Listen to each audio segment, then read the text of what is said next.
অনেকে আমাকে বলেন যে সাদিকুরকে নিয়ে কিছু বলার জন্য, ঠিক আছে? এটা হলো সাদিকুরের টিকটক আইডি। তো সাদিকুরকে নিয়ে আমি কি বলবো? সাদিকুর মনে করেন যে এআই ড্রপশিপিং শিখাইতেছে সে, ঠিক আছে? ইউএসএ মার্কেটিংয়ের জন্য সে ড্রপশিপিং শিখাইতেছে, 35,000 টাকা করে নিতেছে আপনার ওই যে অ্যাকাউন্ট সেট আপ করার জন্য, ঠিক আছে?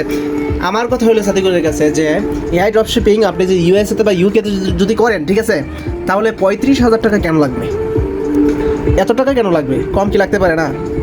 আপনি 35,000 36,000 টাকা করে নিতেছেন ইউএসএ মার্কেটিং করার জন্য বা ইউএসএ ড্রপশিপিং করার জন্য। শুনেন, আমি একটা কথা বলি আপনাদেরকে, আপনারা যারা নতুন আছেন ড্রপশিপিং করবেন, আমি আপনাদেরকে বলি ড্রপশিপিং করতে গেলে ভাই এই যে 35,000 36,000 এরকম লাগে না ভাই একটা অ্যাকাউন্ট সেট আপের জন্য, ঠিক আছে? একটা অ্যাকাউন্ট সেট আপের জন্য এত টাকা কখনোই লাগে না।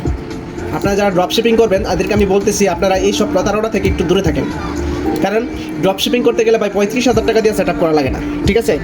আপনি সেট আপ নেবেন, ঠিক আছে, কিন্তু এত টাকা কখনোই লাগে না ইউএসএ মার্কেটিং করার জন্য।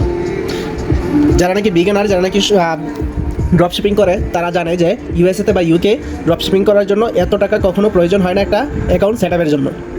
আমি আপনাদেরকে বলি একটা কথা, এআই ড্রপশিপিং আপনারা যারা যারা করবেন, যারা নাকি ইউএসএতে এবং ইউকে আপনারা ড্রপশিপিং করবেন, অনেকে দেখা যাইতেছে আপনার 35,000 30,000 25,000, ঠিক আছে, 20,000 এরকম টাকা নেই। এত টাকা কখনোই লাগে না। যেমন আপনার বাংলাদেশ ইনকাম হাব, সে একটা প্রতারণা, মানে সে বিশাল বড় একটা scammer, AI dropshipping e-commerce 2026 millionaire.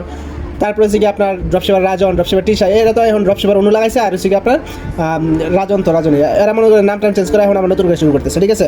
এটা সাদিকুর ওই মনে করেন যে এত টাকা নিতেছে, তারপরে তো মানুষ কী দিতেছে, স্ট্রাইপ দিতেছে, তারপর হচ্ছে পেপাল দিতেছে, পেপাল, ঠিক আছে? সাদিকুর দিতেছে পেপাল, তারপর হচ্ছে আবার বলতেছে যে সে ইউকে বিজনেসের জন্য, মানে ড্রপশিপিং করার জন্য আর কি, সে পেপাল যেটা করে দিতেছে 35,000 টাকা করে নিয়ে। এত টাকা কেন ভাই? শপিফাই পেমেন্ট গেটে দিয়ে তো এত টাকা হয় না। সো আপনারা যারা নতুন আছেন সব কিছু সাবধানে করবেন, ঠিক আছে? যারা খুশি তারা টাকা দিবেন না, টাকা দেওয়ার আগে সাবধানতার সহিত টাকা দিবেন, কারণ সবার কাছে সব কিছু থাকে না। তারপরে তারা কী করে ফুল টাকাটা নেয়, ঠিক আছে? মানে যেই টাকা প্রয়োজন তার থেকে দ্বিগুণ টাকা নেয়।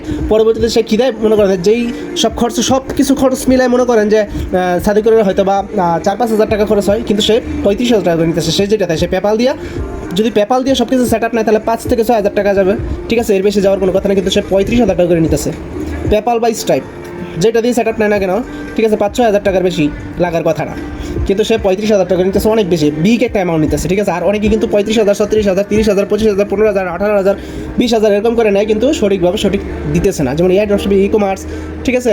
তারপর হচ্ছে কি আপনার ড্রপশিপার রাজন, টিশা, যেমন ড্রপশিপার অনু, 2026 মিলিয়নের ড্রপশিপার, ঠিক আছে?